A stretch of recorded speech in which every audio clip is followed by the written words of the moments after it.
দরজাটা খুলেন। বন্দরনগরী চট্টগ্রামে অপরাধ দমনে কঠোর অবস্থানে নেমেছে পুলিশ। এর ধারাবাহিকতায় গতকাল রাত্রে আকবর্ষ থানা বিভিন্ন দুর্গম এলাকায় পরিচালিত হয়েছে বিশেষ অভিযান। নগর পুলিশের 16টি থানায় একযোগে শুরু হওয়া এই বিশেষ কার্যক্রমে অংশ হিসেবে জঙ্গল সলিমপুর সহ বিভিন্ন পাহাড়ি এলাকায় তল্লাশি চালানো হয়। সন্ত্রাসবাদ, চাঁদাবাজি, কিশোর গ্যাং এবং মাদক নির্মূলের লক্ষ্যে সিএমপি কমিশনারের নির্দেশে রাত 12টা থেকে শুরু হয় এই সাঁড়াশি অভিযান। উপ পুলিশ কমিশনার পশ্চিম জোন আলমগীর হোসেনের নেতৃত্বে অভিযানে অংশ নেন পাহাড়তলী জোনের সহকারী commissioner Ruhul Amin Labu, double mooring জোনের সহকারী কমিশনার খায়রুল বশর এবং আকবর্ষ থানা ভারপ্রাপ্ত কর্মকর্তা ওসি কামরুজ্জামান। অভিযান চলে শাপলা আবাসিক, মিরপুর আবাসিক এবং জঙ্গল সলিমপুর দুর্গম পাহাড়ি এলাকাগুলোতে।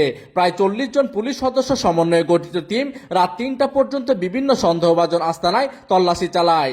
এইদিকে ডিসি পশ্চিম জোন আলমগীর হোসেন গণমাধ্যমকে জানান, মাদক এবং অস্ত্র যাদের আছে, অস্ত্রধারী সন্ত্রাসী যারা আছে, যাদের ইনফরমেশন আমাদের কাছে আছে, আমরা এলাকাতে গিয়েছি, রেড দিয়েছি।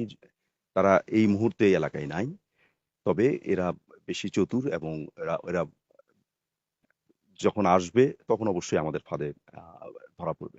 এই সময় তিনি আরো হুঁশিয়ারি দেন, এলাকায় কোনো প্রকার অপরাধমূলক কর্মকাণ্ড যেন মাথা ছাড়া দিয়ে উঠতে না পারে, সেজন্য পুলিশের এই বিশেষ অভিযান নিয়মিত অব্যাহত থাকবে বলে তিনি গণমাধ্যমকে বিষয়টি অবগত করেন।